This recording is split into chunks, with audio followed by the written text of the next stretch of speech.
Good morning. I am so sorry I am late today. It's because I've been looking for my meter stick and I can't find it. So in the end, I've just decided to go ahead without it. I'm very much back on maths at this time from now on. Sorry about last week. It was just a personal journey I had to take. I will still be doing that from time to time on this channel, but not at 9 o'clock on a Sunday morning.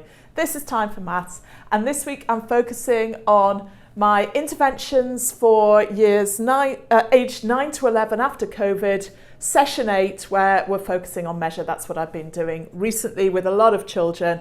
And I'm so enthusiastic about talking about this because it's been such a lovely session. Now, the rationale for this session is that a lot of teachers have been focusing on core numeracy. Hi, if you're joining me, please say hi, ask any questions. Your questions get priority. A lot of teachers have had to focus on core numeracy. It makes sense. It's what they've been advised to do. It's their instinct. But that means they've put aside a lot of the applied maths, and I've been looking at that and going, I've got a few concerns here. So I did a session which was about focusing on these 4 rules, because it's essential children have come across them, because if they've never really experienced measuring liquids and thinking about capacity or measuring weight, they don't notice a lot of things in the world around them that they will notice if they have been taught to think about and become aware of these things. Hi, I can see more people joining. Please say hi. I'd love to know where you're from. If you've got any questions, just please ask.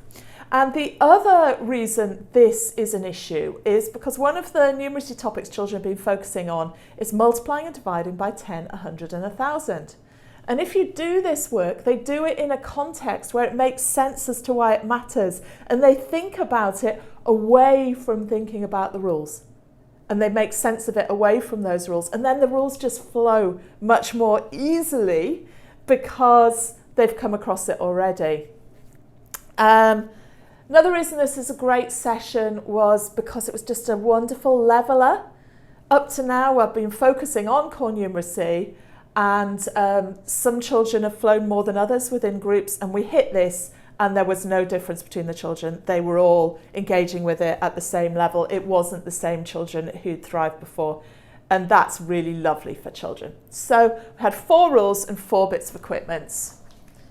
And these 4 rules, I reckon if they totally get these and have a deep sense of them, then when they focus on measure again in class, the rest of it will mesh in and flow and build from there. So the first rule was about an ordinary classroom ruler. The second rule was about the meter sticks, which I can't find. I know it's here somewhere. The third stick was about weight. So we had scales and can you see those? I had digital scales in the classroom as well. And we were also working with balance scales, which I'll dig out in just a moment, and making sense of all this and giving them some practical experience. And then the 4th rule was about capacity or liquid volume. And we were playing around with measuring spoons, measuring jugs and liquids. So for each of these rules, there was a load of practical equipment that I was touching each time we were mentioning the rule. And I was drilling them on the rules and getting them to chant them, because these rules are arbitrary maths. It's not intuitive or logical that there should be 10 millimeters in a centimetre, or at least it's not at this level. It can be later, but that's not how people learn it. So it's where you've got a rule that someone's just decided, it is a great idea to chant it. So working on millimetres and centimetres. Got children to pick a ruler from a colour. They loved playing around with who wants the purple ruler. Oh, gone. Like to play with them a lot and make them laugh and smile and think about different things. So with these rulers, we looked in detail at the centimetres. They're fortunately labelled centimetres, and the millimetres inside them. We touched on the inches. They're beyond them at this level. They come back to them a year after I'm currently teaching them on our curriculum. So we talked about that. We talked about going to Subway and getting 6-inch sandwiches and it being an old-fashioned measurement, but we're focusing on this side. We measured things in centimetres and millimetres. If it's 3 centimetres, given this rule, how many millimetres is it going to be? Can you actually physically count them? when you're measuring. And then what about 12 centimetres? Or we did some in-between ones first. And then we just talked briefly about the multiplying by 10 rule once we'd done a few of those. Are they spotting that you just put a 0 on? We can do them and do them and do them until they really like that shortcut because it's just working for them. It's not a deep explanation of it, but it's just it's not the main teaching of this, but it's a lovely way to come at it sideways. So very visual with this measuring practical items. Rule 2 was about centimetres and metres. And it was the same with the meter stick, which I can't find. They could see the 100 centimetres on it. We made the link between the centimetres in here and the centimetres on the meter stick. We talked about how many centimetres in 3 metres. I got the children holding out their hands a metre apart, and I checked them with the stick and left them with their hands there and came back, and they had to think about how their hands had moved. We had it on the ground. They had to jump a metre 2 feet together to get a sense of how big it was, compare it with a pace and a stride. We touched on kilometres and miles and how many metres they are, but just again, prepping them for doing that in the future when they come across that. So it's not alien to them, but they love to have a sense that they're ahead of themselves. They're touching on things they've not studied yet. And then we did the weights. So I had some digital scales, which are great because they showed the transition from grams to kilograms. We were weighing everything in the room. Once we'd done a bit of that, I got out my balance scales. Sorry, they're just in the box here. I like mine are learning resources ones. They work really well. They've got these dishes which will do liquid if you want to do that. So that's not what I wanted to do. I don't think it's helpful at this stage to explore all those wonderful things like a milliliter of liquid weighs a gram. They'd just go, not in one session. Maybe if I had 2. So what have I done with those dishes?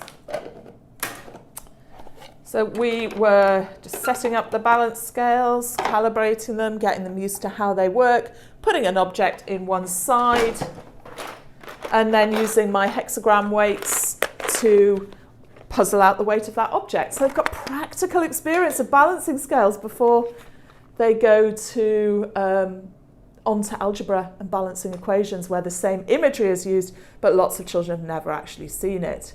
So these are different weights. I've got 1 gram, 5 grams, 10 grams, 20 grams. They had to combine the weights in the other dish to weigh whatever they were weighing. And then, of course, they'd have to add those up, which was just lovely fluency with maths.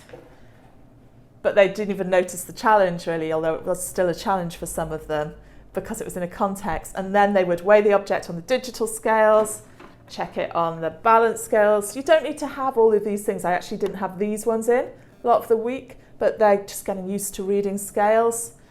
And lots of exploration of weight. And then we talked about capacity. We talked about the equipment. Have they seen these kinds of things? Where have they seen them? We talked about, I asked them, how do you tell how much liquid you've got, and found out if they knew about millilitres and litres, which some of them did, which was lovely. We looked at things like the teaspoon, how many millilitres is that? Sorry, that's not in focus. It says clearly there 5 millilitres, so it wasn't a trick question. We explored how much 1 millilitre is. I had a bucket of water handy, which I've got here now, which surprised them. They didn't expect to see water in teaching, but of course it makes perfect sense. So we were doing things like that's the quarter teaspoon, so it's just over 1 millilitre, dropping it in to that, so they can see it's only about 6 or 8 drops. Very small amount of liquid, not covering the bottom at all. 1 millilitre is tiny. They've got a feel for that. We compared some glasses. Which of these will take more capacity? How much will it take?